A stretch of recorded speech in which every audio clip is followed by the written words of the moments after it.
PAN India ಮಟ್ಟಕ್ಕೆ reach ಆಗುವ ಸಿನಿಮಾಗಳು ಮೂಲ ಕನ್ನಡ ಭಾಷೆಯಲ್ಲೇ ಚಿತ್ರೀಕರಣ ಆಗಬೇಕು, ಮೂಲ ಕನ್ನಡ ಭಾಷೆಯಲ್ಲೇ ಶೂಟ್ ಆಗಬೇಕು. ಡಂಕಿ ಸಿನಿಮಾ ರಿಲೀಸ್ ಆಗಿದೆ, ನಾಳೆ ಸಾಲಾರ್ ಸಿನಿಮಾ ರಿಲೀಸ್ ಆಗ್ತಿದೆ.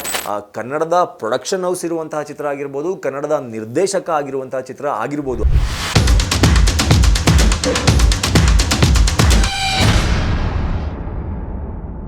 ಹಾಯ್, ಎಲ್ರಿಗೂ ನಮಸ್ಕಾರ. ನೀವು ನೋಡ್ತಾ ಇದ್ದೀರಾ ಸ್ಪೀಡ್ ಪ್ಲಸ್ ಕರ್ನಾಟಕ. ನಾನು ನಿಮ್ಮ ಮಂಜುಗೌಡ.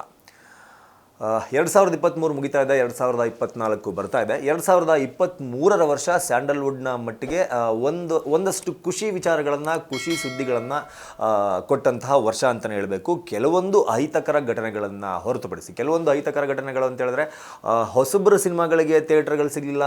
ತುಂಬ ದೊಡ್ಡ ದೊಡ್ಡ ಸ್ಟಾರ್ ನಟರ ಸಿನಿಮಾಗಳು ಕೂಡ ಕರ್ನಾಟಕದಲ್ಲಿ ಥಿಯೇಟರ್ನ ಎದುರಿಸುವಂತಹ ಪರಿಸ್ಥಿತಿ ಎದುರಾಗಿತ್ತು ಅನ್ನೋ ಒಂದಷ್ಟು ಕಹಿ ಘಟನೆಗಳನ್ನು ಬಿಟ್ಟರೆ ಕನ್ನಡ ಚಿತ್ರರಂಗಕ್ಕೆ 2023 ಒಳ್ಳೆಯ ವರ್ಷ. ಅದರಲ್ಲೂ 2023ರ ಕೊನೆಯ ಅದ್ದೂರಿ ಬಿಗ್ ಬಜೆಟ್ನ ಚಿತ್ರವಾಗಿ ರಿಲೀಸ್ ಆಗ್ತಾ ಇರೋದು ಕಾಟೇರ.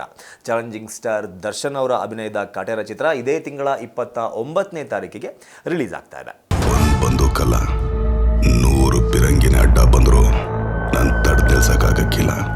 ದರ್ಶನ್ ಅವರು ಈ ಹಿಂದೆ ಸಾಕಷ್ಟು ಸಿನಿಮಾಗಳನ್ನು ಮಾಡಿದ್ದಾರೆ, ಅವರ ಅಭಿಮಾನಿಗಳನ್ನು ರಂಜಿಸಿದ್ದಾರೆ, ಕನ್ನಡ ಚಿತ್ರರಸಿಕರನ್ನ ಕೂಡ ರಂಜಿಸಿದ್ದಾರೆ. ಅದೇ ನಿಟ್ಟಿನಲ್ಲಿ ಬರ್ತಾ ಇರುವಂತಹ ಮತ್ತೊಂದು ಚಿತ್ರ ಕಾಟೇರ ನಮ್ಮ ಮಣ್ಣಿನ ಚಿತ್ರ, ನಮ್ಮ ಹೆಮ್ಮೆಯ ಚಿತ್ರ ಅಂತ ಹೇಳೋದಕ್ಕೆ ಇಷ್ಟಪಡ್ತೀನಿ. ಯಾಕಪ್ಪ ಅಂತ ಹೇಳಿದ್ರೆ, ಈಗ ಆಲ್ರೆಡಿ ಒಂದಷ್ಟು ಟಾಕು ಇಂಡಸ್ಟ್ರಿನಲ್ಲಿ ಶುರುವಾಗಿದೆ. ಏನಪ್ಪ ಅಂತ ಹೇಳಿದ್ರೆ, ಇವತ್ತು ಡಂಕಿ ಸಿನಿಮಾ ರಿಲೀಸ್ ಆಗಿದೆ, ನಾಳೆ ಸಾಲಾರ್ ಸಿನಿಮಾ ರಿಲೀಸ್ ಆಗ್ತಿದೆ. ಆಗಿ ಒಂದೇ ವಾರದ ಅಂತರದಲ್ಲಿ ಕಾಟೇರ ಸಿನಿಮಾವನ್ನು ರಿಲೀಸ್ ಮಾಡುವಂತಹ ಧೈರ್ಯವನ್ನು ಕಾಟೇರ ಚಿತ್ರತಂಡ ತೋರಿದೆ. ಇದು ಎಷ್ಟರ ಮಟ್ಟಿಗೆ ಸರಿ? ಅಂದರೆ ಆ ಡಂಕಿ ಸಿನಿಮಾ ಒಂದಷ್ಟು ಸ್ಕ್ರೀನ್ಗಳನ್ನು ಕ್ಯಾಪ್ಚರ್ ಮಾಡ್ಕೊಂಡಿರುತ್ತೆ. ಒಂದು ವೀಕ್ ಆದಮೇಲೆ ಕೂಡ ಅದರ ಅಬ್ಬರ ಕಮ್ಮಿ ಆಗಿರಲ್ಲ. ಅದರಲ್ಲೂ ಸಾಲಾರ್, ಕನ್ನಡದ ನಿರ್ದೇಶಕ ಒಬ್ಬ ಬೇರೆ ಭಾಷೆಯ ನೆಲಕ್ಕೆ ಹೋಗಿ ಮಾಡಿರುವಂತಹ ಚಿತ್ರ, ಕನ್ನಡದ ನಿರ್ಮಾಣ ಸಂಸ್ಥೆ, ಕನ್ನಡದ ನಿರ್ದೇಶಕ ಸೇರಿ ಮಾಡಿರುವಂತಹ ಚಿತ್ರ ಸಾಲಾರ್. ಈ ಚಿತ್ರ ಕೂಡ ಸಾಕಷ್ಟು ಥಿಯೇಟರ್ಗಳನ್ನು ಆವರಿಸ್ಕೊಂಡಿರುತ್ತೆ. ಒಂದು ವಾರದಲ್ಲೇ ಈ ಚಿತ್ರದ ಅಬ್ಬರ ಕೂಡ ಕಮ್ಮಿ ಆಗೋದು ತುಂಬ ಡೌಟ್ ಅಂತ ಹೇಳಲಾಗ್ತಾ ಇದೆ. ಇಂತಹ ಸಂದರ್ಭದಲ್ಲಿ ಕಾಟೇರ ಚಿತ್ರ ಈ ತರಹದ ಒಂದು ಧೈರ್ಯ ಮಾಡಬೇಕಾಗಿತ್ತಾ ಅನ್ನೋ ಒಂದು ಕ್ವಶ್ಚನ್ನು ಎಲ್ರಿಗೂ ಕಾಡ್ತಾ ಇದೆ. ಯಾಕೆ ಮಾಡಬಾರ್ದು? ನಮ್ಮ ಪ್ರಶ್ನೆ, ಯಾಕೆ ಮಾಡಬಾರ್ದು? ಕಾಟೇರ ನಮ್ಮ ಚಿತ್ರ, ಸಾಲಾರ್ ಕನ್ನಡದ ಪ್ರೊಡಕ್ಷನ್ ಹೌಸ್ ಇರುವಂತಹ ಚಿತ್ರ ಆಗಿರ್ಬೋದು, ಕನ್ನಡದ ನಿರ್ದೇಶಕ ಆಗಿರುವಂತಹ ಚಿತ್ರ ಆಗಿರ್ಬೋದು, ಅದಕ್ಕೂ ಕೂಡ ನಮ್ಮ ಬೆಂಬಲ ಇದೆ. ಆದರೆ ಡಂಕಿ ನಮ್ಮ ಭಾಷೆಯ ಸಿನಿಮಾ ಅಲ್ಲ, ಭಾರತೀಯ ಸಿನಿಮಾ, ಭಾರತೀಯ ಚಿತ್ರರಂಗದಲ್ಲಿ ರಿಲೀಸ್ ಆಗ್ತಿರುವ ಒಂದು ಹಿಂದಿ ಭಾಷೆಯ ಸಿನಿಮಾ ಅಂತ ಅದಕ್ಕೂ ಕೂಡ ಸಪೋರ್ಟ್ ಮಾಡಬಹುದು. ಆದರೆ ಕರ್ನಾಟಕದ ನೆಲದಲ್ಲಿ ಕನ್ನಡ ಸಿನಿಮಾಗಳಿಗೆ ಮೊದಲು ನಾವು ಸಪೋರ್ಟ್ ಮಾಡಬೇಕಾಗಿರೋದ್ರಿಂದ ನಮ್ಮ ಮೊದಲ ಸಪೋರ್ಟು ಕಾಟೇರ ಚಿತ್ರಕ್ಕೆ ಇರುತ್ತೆ. ಕಾಟೇರ ಚಿತ್ರಕ್ಕೆ ಸಾಲಾರ್ನ ಬಿಟ್ಟು, ಡಂಕಿನ ಬಿಟ್ಟು, ಅದರಲ್ಲಿ ಸಾಲಾರಲ್ಲೂ ಒಳ್ಳೆ ಕಂಟೆಂಟ್ ಇರ್ಬೋದು, ಡಂಕಿನಲ್ಲೂ ಒಳ್ಳೆ ಕಂಟೆಂಟ್ ಇರ್ಬೋದು, ಆದರೆ ನಾವು ಕಾಟೇರಕ್ಕೆ ಯಾಕೆ ಸಪೋರ್ಟ್ ಮಾಡಬೇಕು ಅಂತ ಕೇಳೋದೇ ಆದರೆ, ಕಾಟೇರ ಕನ್ನಡದ ಮಣ್ಣಿನ ಸಿನಿಮಾ. 1970ರ ದಶಕದಲ್ಲಿ ಏನು ಒಂದು ಇನ್ಸಿಡೆಂಟ್ ನಡೆಯುತ್ತೆ ಅಂದರೆ, ಇಂದಿರಾ ಗಾಂಧಿ ಅವರು ಪ್ರಧಾನಿ ಆಗಿರುವ ಸಂದರ್ಭದಲ್ಲಿ ಒಂದು ಬಿಲ್ನ ಪಾಸ್ ಮಾಡ್ತಾರೆ. ಅಂದರೆ ಉಳುವವನೇ ಹೊಲದೊಡೆಯ ಅನ್ನೋ ಒಂದು ಬಿಲ್ ಪಾಸ್ ಆಗುತ್ತೆ. ಈ ಬಿಲ್ ಪಾಸ್ ಆದಾಗ ನಡೆದಂತಹ ಒಂದು ದುರ್ಘಟನೆಯನ್ನು ಆಧರಿಸಿ ಮಾಡಿರುವಂತಹ ಸಿನಿಮಾ ಕಾಟೇರ. ಉತ್ತರ ಕರ್ನಾಟಕದಲ್ಲಿ ನಡೆದಂತಹ ಒಂದು ನೈಜ ಘಟನೆಯನ್ನು ಇಟ್ಕೊಂಡು ಮಾಡಿರುವಂತಹ ಸಿನಿಮಾ ಕಾಟೇರ. ನಮ್ಮ ಮಣ್ಣಿನ ಸ್ಟೋರಿ ಕಾಟೇರ. ಇದೆಲ್ಲದಕ್ಕಿಂತ ಹೆಚ್ಚಾಗಿ ಕಾಟೇರದ ತಾರಾ ಬಳಗವನ್ನು ನೋಡಿದಾಗ ನಾವು ಈ ಚಿತ್ರಕ್ಕೆ ಸಪೋರ್ಟ್ ಮಾಡಲೇಬೇಕು ಕನ್ನಡಿಗರಾಗಿ. ಯಾಕೆ ಅಂತ ಹೇಳಿದ್ರೆ, ಕಾಟೇರದಲ್ಲಿರುವ ಸ್ಟಾರ್ ಕಾಸ್ಟ್ ಕಂಪ್ಲೀಟ್, ಅಂದರೆ ಏನೊಂದು ಸ್ಟೇಜ್ ಆರ್ಟಿಸ್ಟ್ ಅಂತ ಏನು ಕರೀತಾರೆ, ಅಂದರೆ ನಾಟಕಗಳಲ್ಲಿ ಭಾಗವಹಿಸಿ ಸ್ಟೇಜ್ ಪರ್ಫಾರ್ಮೆನ್ಸ್ನ ಕೊಟ್ಟು ನಟನೆಯನ್ನು ಕಲಿತು ಚಿತ್ರರಂಗಕ್ಕೆ ಬಂದಿರುವಂತಹ ಕಲಾವಿದರನ್ನು ಇಟ್ಟುಕೊಂಡು ಮಾಡಿರುವಂತಹ ಸಿನಿಮಾ ಕಾಟೇರ. ಕಾಟೇರ ಸಿನಿಮಾ ನೋಡೋದಕ್ಕೆ ದರ್ಶನ್ ಅವರು ಮೊದಲ ಕಾರಣ. ಆದರೆ ಆ ಸಿನಿಮಾದಲ್ಲಿ ಇರುವ ಪ್ರತಿಯೊಬ್ಬ ಕಲಾವಿದರು ಕೂಡ ಕನ್ನಡದವರೇ ಆಗಿದ್ದಾರೆ. ಬಿರಾದಾರ್ ಅವ್ರನ್ನ ತಗೊಳ್ಳಿ, ಎಷ್ಟು ಸಿನಿಮಾದಲ್ಲಿ ಮಾಡಿಲ್ಲ?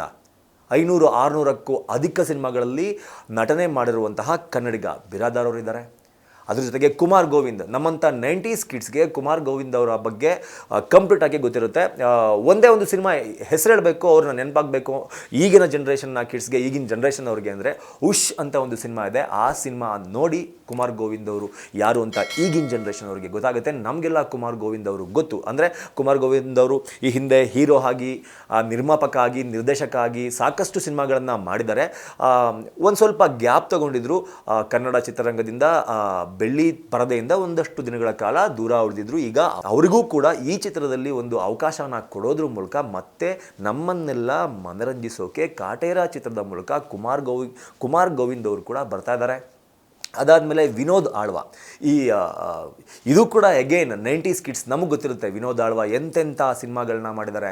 ಪೊಲೀಸ್ ಕ್ಯಾರೆಕ್ಟರ್ಗಳಲ್ಲಿ, ಸ್ನೇಹಿತನ ಕ್ಯಾರೆಕ್ಟರ್ಗಳಲ್ಲಿ ಈ ಹಿಂದೆ ತುಂಬ ಸಿನಿಮಾಗಳನ್ನು ಮಾಡಿ ಮನರಂಜಿಸಿರುವಂತಹ ಒಂದು ಕ್ಯಾರೆಕ್ಟರ್. ಆ ಕ್ಯಾರೆಕ್ಟರ್ನ ಕೂಡ ಕಾಟೇರ ಚಿತ್ರತಂಡದಲ್ಲಿ ದರ್ಶನ್ ಅವರು, ತರುಣ್ ಸುಧೀರ್ ಅವರು ಅವ್ರಿಗೊಂದು ಅವಕಾಶನ ಕೊಡೋದ್ರ ಮೂಲಕ ವಿನೋದ್ ಆಳ್ವ ಅವರು ಕೂಡ ಕಾಟೇರ ಚಿತ್ರದಲ್ಲಿದ್ದಾರೆ.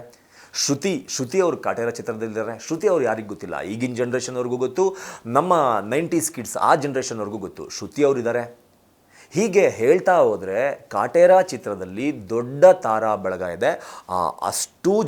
ಅಷ್ಟೂ ತಾರಾ ಬಳಗ, ಕನ್ನಡದ ತಾರಾ ಬಳಗ. ಕಾಟೇರ ಚಿತ್ರ ನೋಡೋದಕ್ಕೆ ಇದಕ್ಕಿಂತ ಇನ್ನೇನು ಬೇಕು, ಇದಕ್ಕಿಂತ ಇನ್ನೇನೂ ಬೇಡ ಅನ್ನೋದು ನನ್ನ ಅನಿಸಿಕೆ. ನಿರ್ದೇಶಕ ತರುಣ್ ಸುಧೀರ್ ಅವರು ಈಗ ಆಲ್ರೆಡಿ ಟ್ರೇಲರ್ ರಿಲೀಸ್ ಆಗಿದೆ. ಟ್ರೇಲರ್ ರಿಲೀಸ್ ಆಗಿ ಕನ್ನಡದ ಟ್ರೇಲರ್ ಕಾಟೇರ ಕನ್ನಡದ ವರ್ಷನ್ ಸಾಲ ಟ್ರೇಲರ್ನ ಆಲ್ರೆಡಿ ಬೀಟ್ ಮಾಡಿದೆ ವ್ಯೂವ್ಸ್ಗಳಲ್ಲಿ. ಹೀಗಿದ್ದಾಗ ನಾವು ಕಾಟೇರ ಚಿತ್ರನ ಎಷ್ಟರ ಮಟ್ಟಿಗೆ ಸಪೋರ್ಟ್ ಮಾಡಬೇಕು ಬೇರೆ ಎಲ್ಲ ಭಾಷೆಯ ಸಿನಿಮಾಗಳಿಗಿಂತ ಅನ್ನೋದಕ್ಕೆ ಕರ್ನಾಟಕದಲ್ಲಿ ಕಾಟೇರಾಗೆ ಇರೋ ಕ್ರೇಜೇ ಸಾಕ್ಷಿ. ಒಂದು ಕಲ 100 ಪಿರಂಗಿನ ಅಡ್ಡ ಬಂದ್ರು ನಾನು ತಡೆದಿಲ್ಸಕ್ಕಾಗಕ್ಕಿಲ್ಲ. ಸೊ ಟ್ರೇಲರ್ನ ನೋಡ್ತಾ ಇದ್ರೆ ಗೊತ್ತಾಗುತ್ತೆ. ಇದು ದರ್ಶನ್ ಅವರು ಕೂಡ ಈಗ ಆಲ್ರೆಡಿ ಹೇಳಿದ್ದಾರೆ, ಇದೊಂದು ರೈತರ ಸಿನಿಮಾ, ರೈತರ ಸಲುವಾಗಿ ಮಾಡಿರುವಂತಹ ಸಿನಿಮಾ, ರೈತರು ಅನುಭವಿಸಿದಂತಹ ಕಷ್ಟಗಳನ್ನು ತೋರಿಸುವಂತಹ ಸಿನಿಮಾ. ಒಂದೇ ಒಂದು ಪರ್ಟಿಕ್ಯುಲರ್ ಜಾಗದಲ್ಲಿ ಹಲವು ವರ್ಷಗಳ ಹಿಂದೆ ಗುಂಡಿಯನ್ನು ತೋಡಲಾಗುತ್ತೆ. ಆ ಗುಂಡಿಯನ್ನು ತೋಡಿದಾಗ ಒಂದಷ್ಟು skeleton, unlimited count of skeleton ಅಂದರೆ ಅಸ್ಥಿಪಂಜರಗಳು ಸಿಗುತ್ತೆ. ಆ ಅಸ್ಥಿಪಂಜರ ಯಾರದ್ದು, ಆ ಅಷ್ಟೊಂದು ಅಸ್ಥಿಪಂಜರ ಒಂದೇ ಗುಂಡಿ ಒಳಗಡೆ ಹೇಗೆ ಬಂತು, ಇವರೆಲ್ಲ ಯಾರು, ಇಲ್ಲಿ ಸತ್ತಿ ಬಿದ್ದಿರೋರು ಯಾರು ಅಂತ ಅನ್ವೇಷಣೆ ಮಾಡಿದಾಗ, ಅಂತ ಇನ್ವೆಸ್ಟಿಗೇಷನ್ ಮಾಡಿದಾಗ ಗೊತ್ತಾಗುತ್ತೆ ಅದೆಲ್ಲ ಉಳುವವನೇ ಹೊಲದೊಡೆಯ ಅನ್ನೋ ಕಾನೂನು ಬಂದಾಗ ಆದಂತಹ ದುರ್ಘಟನೆಯಲ್ಲಿ ಸತ್ತಂತಹ ರೈತರು. ಸೊ ಅದೇ ಬೇಸ್ನ ಇಟ್ಕೊಂಡು ಕಾಟೇರ ಸಿನಿಮಾನ ಮಾಡಿದ್ದಾರೆ. ಇದೇ ತಿಂಗಳ 29ನೇ ತಾರೀಕು ಕಾಟೇರ ಸಿನಿಮಾ ರಿಲೀಸ್ ಆಗ್ತಿದೆ. ನೀವು ಯಾವ ಸಿನಿಮಾನಾದರೂ ನೋಡಿ, ಯಾವ ಸಿನಿಮಾನಾದರೂ ಬಿಡಿ, ಆದರೆ ಅಪ್ಪಟ ಕನ್ನಡದ ಕಾಟೇರ ಸಿನಿಮಾನ ನೋಡಬೇಕು. ಕಾಟೇರ ಸಿನಿಮಾ ನಾವು ನೋಡ್ದಲೇ ಇದ್ದರೆ, ಕಾಟೇರ ಸಿನಿಮಾನ ನಾವು ಬೆಳೆಸ್ತಲೇ ಇದ್ದರೆ, ಕಾಟೇರ ಸಿನಿಮಾನ ನಾವು ತಲೆ ಮೇಲೆ ಕೂರಿಸ್ಕೊಂಡು ಮೆರೆಸ್ತಲೇ ಇದ್ದರೆ, ಒಬ್ಬ ದೊಡ್ಡ ಸ್ಟಾರ್ ಸಿನಿಮಾ ಕರ್ನಾಟಕದಲ್ಲಿ ಗೆಲ್ಲದೇ ಇದ್ದರೆ, ಬೇರೆ ಭಾಷೆಯ ಹಾವಳಿ ಈಗ ಕರ್ನಾಟಕದಲ್ಲಿ ಕನ್ನಡ ಚಿತ್ರರಂಗದ ಮೇಲೆ ಏನು ಬಿದ್ದಿದೆ, ಇನ್ನು ಬೀಳ್ತಾ ಇದೆ, ಅದು ಹಾಗೆ ಕಂಟಿನ್ಯೂ ಹಾಕ್ಕೊಂಡು ಹೋಗ್ತಾ ಇರುತ್ತೆ. ಬಿಟ್ಟರೆ ಅದನ್ನು ಸ್ಟಾಪ್ ಮಾಡೋದಕ್ಕೆ ಆಗಲ್ಲ. ಅದನ್ನು ಸ್ಟಾಪ್ ಮಾಡಬೇಕು. ಕರ್ನಾಟಕದಲ್ಲಿ ಕನ್ನಡಿಗನೇ ಸಾರ್ವಭೌಮ ಅನ್ನೋದನ್ನು ಪ್ರೂವ್ ಮಾಡ್ಕೋಬೇಕು ಅನ್ನೋದಾದರೆ ನಾವು ಕಾಟೇರ ಸಿನಿಮಾನ ಗೆಲ್ಲಿಸೋದು ನಿಮ್ಮ ಮೇಲಿರುವ ಜವಾಬ್ದಾರಿ. ಪ್ಯಾನ್ ಇಂಡಿಯಾ ಸಿನಿಮಾ ಎಲ್ಲ ಮಾಡ್ತಾರೆ. ಪ್ಯಾನ್ ಇಂಡಿಯಾ ಸಿನಿಮಾ ಅಂತ ಒಂದಷ್ಟು ವರ್ಷಗಳ ಕಾಲ, 2 ವರ್ಷ, 3 ವರ್ಷ, 5 ವರ್ಷ, 6 ವರ್ಷ, ಈ ಥರ ಒಂದಷ್ಟು ವರ್ಷಗಳ ಕಾಲ ಟೈಮ್ ತಗೊಳ್ಳೋದ್ರಿಂದ ಕನ್ನಡ ಇಂಡಸ್ಟ್ರಿ ಬೆಳೆಯಲ್ಲ. ಭಾರತೀಯ ಸಿನಿಮಾ ಇಂಡಸ್ಟ್ರಿ ಬೆಳಿಬೋದು, ವರ್ಲ್ಡ್ ಸಿನಿಮಾ ಇಂಡಸ್ಟ್ರಿ ಬೆಳಿಬೋದು. ನಮ್ಮ ಕನ್ನಡ ಚಿತ್ರರಂಗ, ಕನ್ನಡ ಇಂಡಸ್ಟ್ರಿ ಬೆಳಿಬೇಕು ಅಂತ ಹೇಳಿದ್ರೆ ಪ್ಯಾನ್ ಇಂಡಿಯಾ ಮಟ್ಟಕ್ಕೆ ರೀಚ್ ಆಗುವ ಸಿನಿಮಾಗಳು ಮೂಲ ಕನ್ನಡ ಭಾಷೆಯಲ್ಲೇ ಚಿತ್ರೀಕರಣ ಆಗಬೇಕು, ಮೂಲ ಕನ್ನಡ ಭಾಷೆಯಲ್ಲೇ ಶೂಟ್ ಆಗಬೇಕು, ಮೂಲ ಕನ್ನಡ ಭಾಷೆಯಲ್ಲೇ ಬಿಡುಗಡೆ ಆಗಿ, ಲೈಕ್ KGF, ಲೈಕ್ ಕಾಂತಾರ ಈ ಥರ ಬಿಡುಗಡೆ ಆಗಿ ಬೇರೆ ಬೇರೆ ರಾಜ್ಯಗಳಲ್ಲಿ, ಬೇರೆ ಬೇರೆ ದೇಶಗಳಲ್ಲಿ ಸದ್ದು ಮಾಡಬೇಕು ಅನ್ನೋದು ನನ್ನ ಒಪಿನಿಯನ್. ಸೊ 29ಕ್ಕೆ ಕಾಟೇರ ರಿಲೀಸ್ ಆಗ್ತಾ ಇದೆ. ದಯವಿಟ್ಟು ಕಾಟೇರನ ಯಾರು ಕೂಡ ನೋಡೋದನ್ನು ಮರಿಬೇಡಿ, ಯಾಕಂದರೆ ಇದು ನಮ್ಮ ಮಣ್ಣಿನ ಸಿನಿಮಾ. ನಮಸ್ಕಾರ. Beat plus Karnataka.